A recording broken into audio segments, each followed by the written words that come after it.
Who? It's another whiteout. These Ducks, 6th in the nation. Penn State, number 3. They've won 6 straight whiteout games. Let's go straight to the fourth quarter. Dan Lanning, Jordan Davison punches that one in, giving the Ducks a 17-3 lead. And if you watch the first 3 quarters of this game, you're like, that's plenty of offense. That's going to be enough.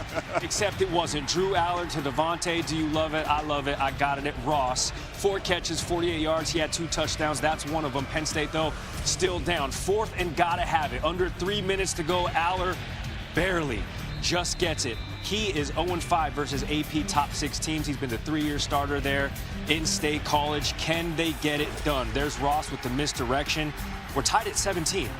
James Franklin, well documented, 4-20 against AP top 10 teams since becoming the coach of the Nittany Lions over a decade ago, 2014. We're in overtime now. Katron Allen gives Penn State a 24-17 lead. Oregon, 4th and 1. You got to extend the drive at the very least. Dante Moore does. Gain of 3, very next play. Jamari Johnson, some more misdirection. Is he going to get it? He punches the goal line. We're tied at 24. So now we're in the second OT. Oregon starts their first play. Moore.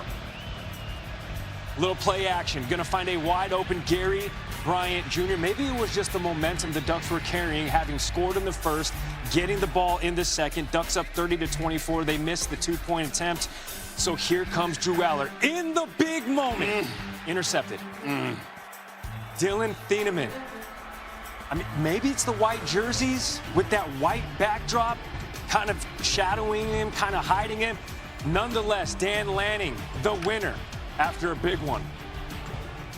I think that's 2 years in a row we played in front of the biggest crowd in Oregon history, and that speaks volumes about how these guys can handle the stage. You know, we said the whiteout was really going to be a white canvas for us today.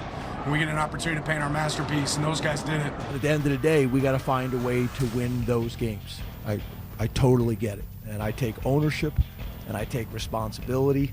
At the end of the day, I wanted that for those kids in that locker room. Let me tell you something, Gary. Kalen DeBoer, 7-1 against top 10 opponents as the head coach. Bama went between the hedges and were like, roll Tide. 5th-ranked Georgia, 17th-ranked Alabama. First quarter, second drive for Crimson Tide. They're already up 7-0. Ty Simpson finds Isaiah Horton for 6. Alabama won 87 consecutive games when they've led by 14 or more points. Hey, this is the second quarter. Here comes the Dogs. Gunnar Stockton, Colby Young, 38-yard tutty. Georgia down 14-7. Under 6 minutes left in the second quarter. Georgia trailing 17-7. They give it to Chauncey Bowens. Ran it 12 times, 119 yards. That's 43 of them. Here come those Dogs. And they give it right back to Bowens. He finishes it off. First Georgia player with 100 yards against Bama since Nick Chubb did it in 2015. It's 17-14. Oh, big man. Oh, big man. Right before the half. You get it to the big fatty. Yes, that's Caden Proctor. 6'7", 360. Couldn't tell. Almost scores a touchdown. And then on the very next play, Ty Simpson, you know what? Might as well just do it myself. Crimson Tide up 24-14 at the half. They're like, shh. Yeah. They're in Athens. Then we get to the third quarter. Same score, little trickeration. Dylan Bell takes it, and he's off. Oh, wow. 43 yards. Georgia in Bama territory. Later in the drive, 2nd and goal, Josh McCray. Look at that. Just powers his way. Reaches for the goal line. Hey, Georgia down 24-21 at this point. We get to the fourth quarter. It's still 24-21. 4th and 1 for Georgia. Look, gotta have it. Wow. Cash Jones denied. Huge stop by the Tide. Under 2 minutes to play. Same score, 3rd down. Nice. And look at that. You know, Alabama converted 13 of 19 third downs. Simpson threw for 276 and 2 touchdowns. Bama wins 24-21. Here's Ty Simpson after the game. I'm just so proud of this team and you know, Alabama in general. I told them before the game, it's Alabama against the world. When we walk out of there, we're gladiators. All right, and this is the Coliseum, and they played like it. I realize it's a big game. I realize everybody wants to make a big deal about it. But for us, it happened to us last year, right? Like we got to go worry about the next one because you can't let this game beat you twice. We got more ranked v. ranked in the SEC. Number 4 LSU, number 13 Ole Miss. We are in the Grove. Trinidad Chambliss, just a quick pass out to Daquan Wright, moving the sticks and then some. Ole Miss extending the drive. This is just before the half. Ole Miss up 10-7, and then it's Chambliss, the transfer from Division II Ferris State. He was the backup until the starter got injured, and now all of a sudden, finding Caden Lee for the touchdown at 17-7. Rebs, Chambliss, scrambling, running. The home team has won the last 5 Magnolia Bowls. We're in Oxford. We have Wright. He is rumbling. Behind the back catch. That's fantastic concentration. Big play for Ole Miss. It keeps the drive alive. A couple plays later, across the middle, Ole Miss working. 314 passing yards for Chambliss, 71 rushing yards. That's 3 straight games going over 350.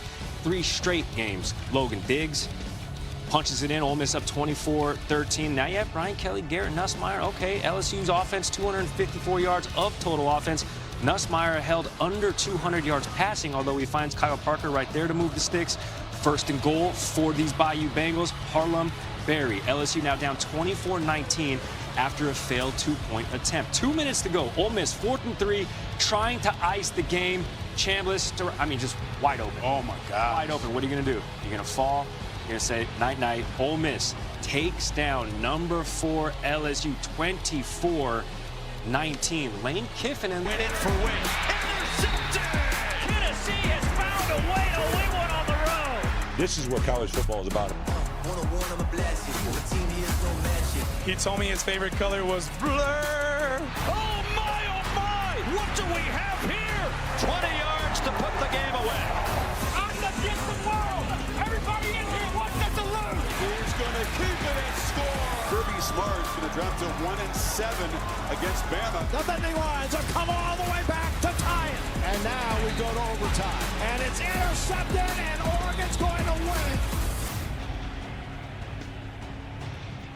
Heather Dinich, Paul Finebaum joining the program. After that Oregon win, Dan Lanning said, this crowd, this whiteout crowd is worth 7 points, but not tonight. Oregon got the win on the road. Heather, what does this mean for both the Ducks and the Nittany Lions? Well, we'll start with Oregon. It boosted them to number 3 in my latest prediction last night after the game. This was a huge statement win, an important one, but it was also their first win against a power opponent above 500. So I still have them behind Miami and Ohio State. Now, when you look at this on the road against Penn State, it's a better win than Ohio State's win against Texas, but collectively, I think the committee would think Ohio State's overall resume is better. And when you look at the Nittany Lions, what does it mean? Well, it means Paul Finebaum was right this summer. Throw the hype out the window, throw the NFL talent out the window. Right now, I have Penn State at number 12, which means